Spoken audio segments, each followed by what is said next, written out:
Chapter 1 relation and function था। पहला chapter exercise 1.1 था। पहला क्वेश्चन हम लोग डिस्कस कर रहे हैं, determine whether each of the following relation are reflexive, symmetric और ट्रांजिटिव।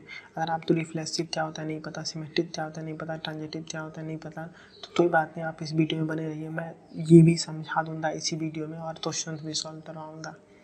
तो पहला क्वेश्चन दिया है, relation R in the set A. Set A मतलब क्या, 1 से लेकर 14, मतलब सेट में ही वैल्यू रहना चाहिए। ये जो वैल्यू आएगा वो सेट में ही रहना चाहिए। मतलब अभी मैं बताता हूँ क्या है।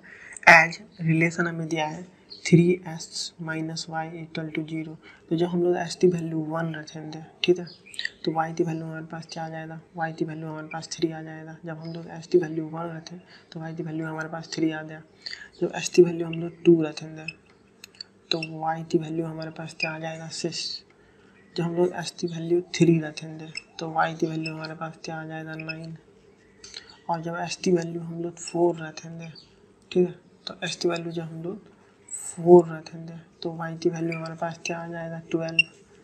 ठीक है, तो जब हम लोग s की वैल्यू 5 रखेंगे तो y की वैल्यू हमारे पास क्या आ जाएगा, y की वैल्यू आ जाएगा 15। 5 में 15 पर हमारा जो सेट का रेंज है वो 1 से 14 तक है। यही मैं बोल रहा था कि रेंज में ही होना चाहिए। हमारा सेट का रेंज है 1 से 14 तक, तो 5 तो रेंज में आता है पर 15 रेंज में नहीं आ रहा है। 5 तो रेंज में आ रहा है पर 15 रेंज में नहीं आ रहा है, तो इसलिए हम लोग कंसीडर नहीं कर सकते हैं। बात इसमें 4 भी रेंज में आ रहा है, 12 भी रेंज में आ रहा है, तो इतना बस कंसिडरेशन में होगा। क्लियर है यहाँ तक? तो जब तक कोई कन्फ्यूजन नहीं है ना, तो अब हमारा रिलेशन क्या क्या होगा वो आप देखिए। ये देखिए हमारा जो रिलेशन आर है उसका सेट कैसे बनेगा, 1, 3, 2, 6, 3, 9 एंड 4, 12। ये कैसे आया वो तो आप समझ दें कि 4, 12 कैसे आया। यहाँ पे हमने 4 रखा तो हमें आंसर 12 मिला। ठीक है, अब हमें पता लगाना है कि ये रिफ्लेक्सिव है या नहीं। रिफ्लेक्सिव का क्या मतलब होता है कि जब हम लोग इनपुट 1 दें तो आउटपुट भी 1 आना चाहिए। मतलब यहाँ पे अगर हम लोग एस की जगह पे 1 रखें तो वाई की वैल्यू भी 1 हो जाना चाहिए। अगर एस की जगह पे 2 रखें तो वाई की वैल्यू भी 2 हो जाना चाहिए। अगर एस की जगह पे 3 रखें तो वाई का वैल्यू भी हमारे पास 3 आना चाहिए। सेम होना चाहिए। अगर 1 रखे तो 1, 2 रखे तो 2, अगर हम लोग 3 इनपुट दें तो 3 रिजल्ट आना चाहिए। ऐसा है तो पर ऐसा तो इसमें है क्या, आप बताइए। इसमें ऐसा कुछ नज़र आ रहा है? जब हम लोग 1 दे रहे हैं तो रिजल्ट 3 आ जा रहा है, जब 2 दे रहे हैं तो 6 आ जा रहा है। बल्कि ये बोल रहा है रिफ्लेक्सिव में ये होता है कि अगर 1 इनपुट दे तो 1 आउटपुट आए, 2 दें तो 2 आए, 3 दें तो 3 आए। तो ऐसा नहीं हो रहा है ना, ऐसा नहीं हो रहा है। इसका ये मतलब है कि हम लोग बोल सकते हैं रिलेशन इज नॉट रिफ्लेक्सिव।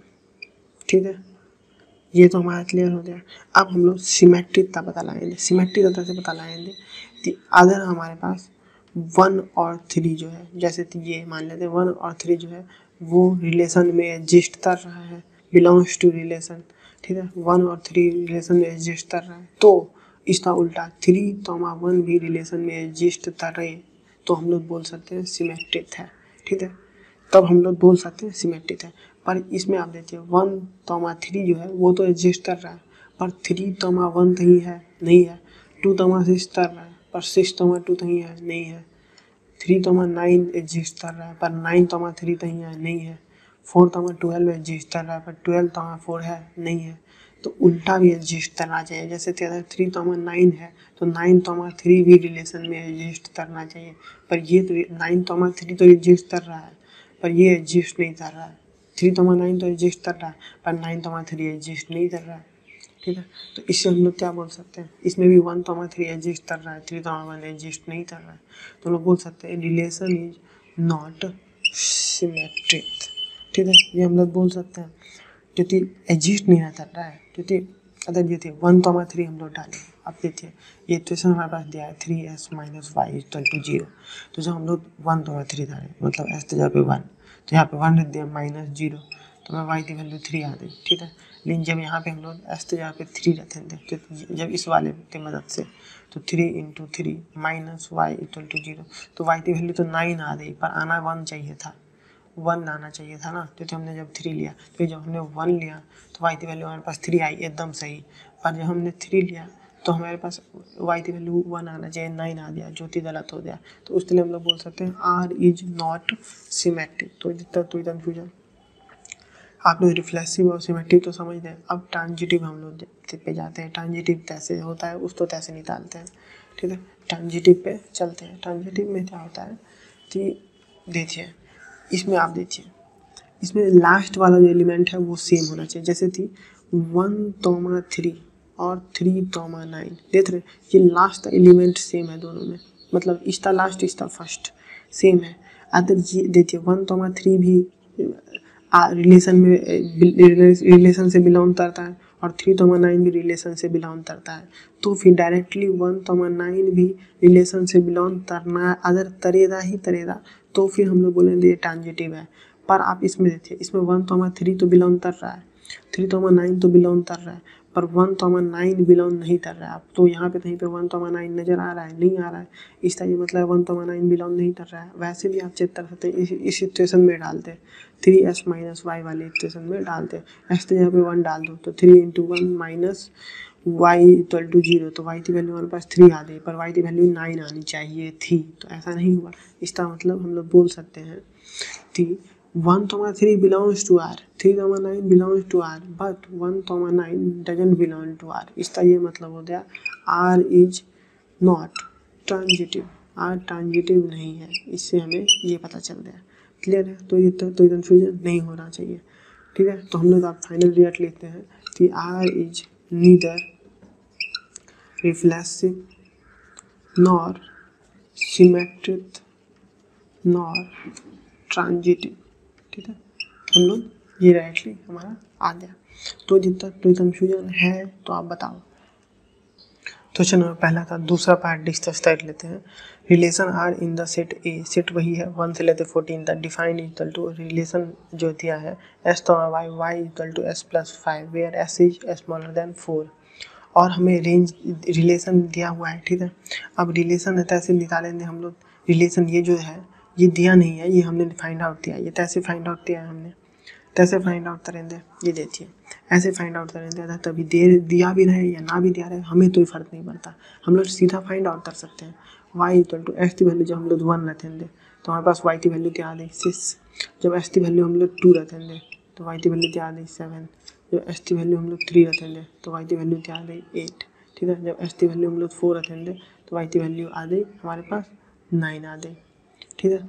ऐसे हम लोग कर सकते हैं, ये हमारा रिलेशन हो सकता है, इसमें तो कन्फ्यूजन नहीं है। वाई की वैल्यू जब हम लोग 5 रखेंगे तो फिर हमारे पास आ जाएगा 10, वाई की वैल्यू जब हम लोग 6 रखेंगे तो हमारे पास क्या आ जाएगा वैल्यू आ जाएगा हमारे पास आ जाएगा 11। बट इसमें आप एक चीज़ देख रहे हैं, यहाँ पूरा था S is smaller than 4, S जो है वो 4 से छोटा होना चाहिए। हमने एस तो 4 भी ले लिया, 4 से बड़ा भी ले लिया, तो ये हमने गलत किया ना, ये नहीं करना चाहिए था। हम मतलब यही तक ले सकते हैं, इसके लिए यहाँ तक लिखा हुआ है, तो ये तक तो कन्फ्यूजन नहीं होना चाहिए। समझ में आ रहा है आप तो फिर अब इसमें भी चेक करते हैं हम लोग कि रिफ्लेक्सिव है, उसमें टिथ है, ट्रांजिटिव है या नहीं, ठीक है। तो रिफ्लेक्सिव के लिए क्या होता है 1,1 होना चाहिए या फिर 2 होना चाहिए, 3,3 होना चाहिए। तो ऐसा तो छाप तो यहाँ नज़र आ रहा है, नहीं नज़र आ रहा है, ना 1,1 है ना 2,2 है। 2,2 मतलब क्या है, जब 2 हम लोग यहाँ पे डालें तो वाई का वैल्यू भी 2 हो जाना चाहिए। यहाँ पे जब हम लोग 3 डालें तो वाई का वैल्यू भी 3 हो जाना चाहिए, ठीक है। पर यहाँ पे अगर हम 3 डालें तो 3 + 5 वाई का वैल्यू तो 8 हो जाएगा, तो नहीं हो पाएगा। तो हम लोग बोल सकते हैं आर इज नॉट ट्रांजिटिव, ठीक है, ये हो गया। अब हम लोग निकालेंगे सिमेट्रिक है या नहीं। तो सिमेट्रिक कैसे पता चलेगा, जैसे मान लेते हैं 1,6 है, तो 1,6 है तो 6,1 भी बिलोंग करना चाहिए। देखिए 1,6 तो बिलोंग कर रहा है आर से, पर ये बिलोंग नहीं कर रहा है क्योंकि 6,1 तो ही नज़र आ रहा है, नहीं आ रहा है। वैसे ही 2,7 तो बिलोंग कर रहा है, पर 7,2 नहीं कर रहा है। 3,8 तो बिलोंग कर रहा है, पर 8,3 बिलोंग नहीं कर रहा है। ये नहीं कर रहा है, ये बिलोंग कर रहा है, पर ये बिलोंग नहीं कर रहा है, ठीक है। तो हम लोग बोल सकते हैं आर इज नॉट सिमेट्रिक, ठीक है। अब हम लोग ट्रांजिटिव पे लेते हैं। तो ट्रांजिटिव के लिए देखिए, ट्रांजिटिव के लिए क्या होता है कि ये जो लास्ट एलिमेंट आप तो पता ही है कि ये 1,3 है, तो अगला 3,9, तो ये इसका लास्ट और इसका फर्स्ट सेम होना चाहिए, पर इसमें तो ऐसा नज़र ही नहीं आ रहा है। इसमें 6 है लास्ट में, फिर इसमें लेकिन 2 है, इसमें 7 है तो इसमें 3 है, मतलब सेम तो नज़र आ नहीं रहा है, जिसमें ये इसका लास्ट और इसका फर्स्ट सेम होना चाहिए। ऐसा आप तो इस तीनों में नज़र आ रहा है, नहीं नज़र आ रहा है इस टाइप का, नज़र आ रहा है, नहीं आ रहा है, तो हम लोग लेट कर लेते हैं। फिर हम लोग नहीं ऐसा नज़र आ रहा है तो भाई क्या करें, फिर लेट कर लेते हैं, लेट कर लेते हैं।